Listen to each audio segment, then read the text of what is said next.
So ever since I started watching Ranma, I have had so many people talk about a character named Shampoo. Once Shampoo arrives, that's when Ranma truly begins, or that's the best character, or just the enthusiasm and excitement surrounding a single character named Shampoo. I felt like I was awaiting the second coming of Jesus Christ. And while I don't have a lot to go off of, I can't really rave to the way that some people have.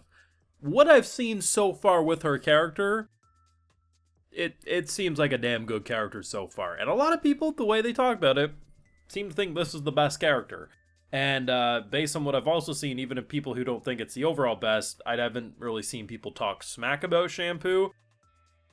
So that has me very excited. But I'm going to make my own judgments based on how I'm feeling. And initially, when Shampoo arrived, I thought to myself, okay, this is a character I keep hearing so much about.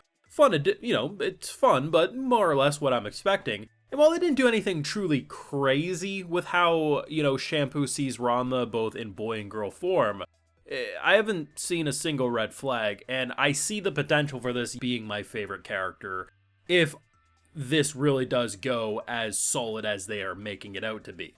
As basically having a kiss of death in girl mode, because girl disrespected you, outsider disrespected you, so I'm going to make it my mission to kill you. And when the boy version of Ranma does it, it's probably I'ma marry you. It's pretty good, I gotta be honest. I have those full live reactions over on Patreon if you want to see my full and good thought on this Ranma greatness over there exclusively. So, we finish up the martial arts figure skating, and we also get Shampoo. It was a good episode. I'll say the ending of the martial arts figure skating wasn't anything too crazy, it didn't blow my mind or make my jaw drop, but it was a satisfying enough conclusion to everything.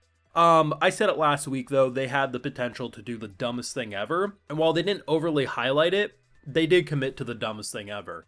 So, last week, they basically call out the fact that, hey boy, Ryoga, you're wearing the indestructible can't remove necklace that I put on a pig. Akane hears that and says, Nani? And of course I know they're gonna keep her oblivious. But how are they gonna do so? Because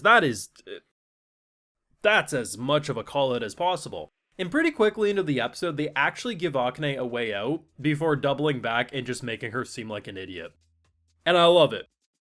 I love it, but it's brain dead, and it makes it so much more funny.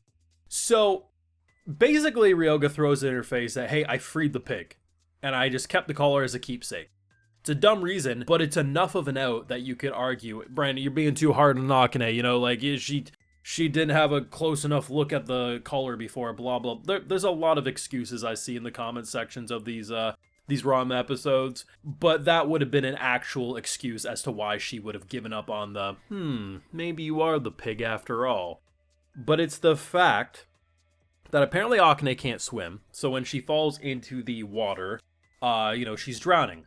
Both of them jump in, and he transforms. Even if during the impact where it kind of clouds your view because the water erupt, there was two people in front of her. Even if you want to make the argument, maybe she didn't see the pig because the pig no. She knows how the transformation works. Two people, and even if you want to make the argument too, I'm trying to play devil's advocate, I'm giving her all these excuses. She's freaking out. She's not really thinking clearly. She knew who was on the ice rink before. Once you come to in the bed and you think about it, okay, P-chan pulled me up to safety. There was Ranma too. But where's Ryoga? No, she just... At this point, Ranma at some point is going to pour water on Ryoga, going to transform him into P-chan, and Akane is going to look dead in the camera and say, how'd they switch? She's actually a smart character outside of this gag. And I think that's what makes it so much funnier. Everyone has like some Looney Tunes level bullshit to them, and it just sends me.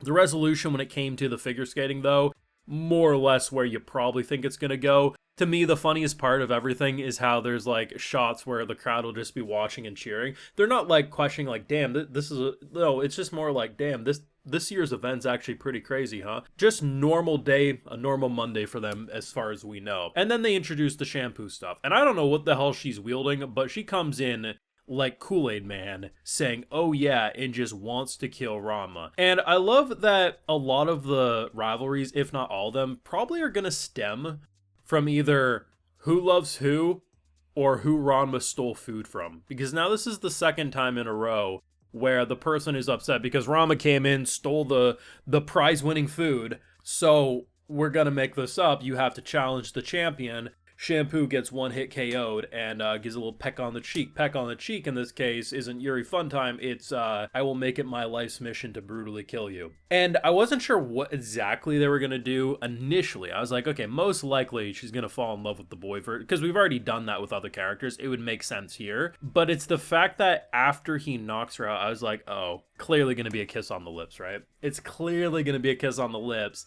And, you know, the way they kind of have the harem dynamic going of just who likes who, but of course we know our central pair is the central pair and they're going to, you know, stick together through thick and thin, even if it is a, you know, arranged marriage, they generally are coming to love each other.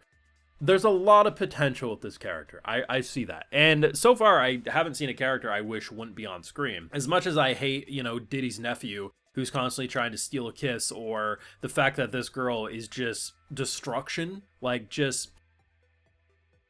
One is sexual predator energy, and one is doesn't think of anyone other than herself energy. She ripped the blanket off of a freezing man. Even if that man's a goddamn creep, she's horrible. Both of them are objectively horrible people. One is sexually assaulting people, and the other is physically abusing and doesn't think of anyone other than herself. Even them, I'm glad exists in the show, because they're entertaining. The show knows how to do characters 100%, and it's been a damn treat to watch these 10 episodes. It is comedy freaking gold. I love how, despite there being so much logic behind certain characters' actions, or how mature they can be, they all have the ability to also be the dumbest characters known to man because of a gimmick. Like, the fact that Ryoga, he had bath supplies. And Akane kind of makes a remark, but kind of more like a shocked, like, Ryoga, like, what are you doing here? Why would he be bathing in your house still? Like, just really think about that. It's the dumbest gag, and I love it.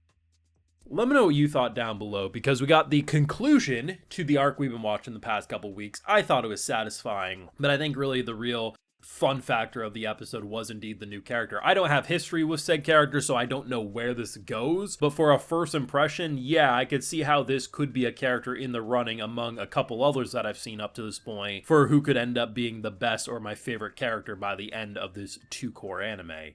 Your thoughts down below. Leave a like if you enjoyed, subscribe if you're new around here, of course, ring that bell. And like I mentioned, we got those full live reactions over on Patreon, and hey, while you're over there, I'll just give you a video shout out. So today we got Carlos, Kasaru JP, Jonathan, Mate Major, Earl 888, Austin Citizen, Paul LS, Nicholas Geischer, and we also have Eric Cheeks Robinson. So I appreciate the support, everyone. Please take care. You all have a good one.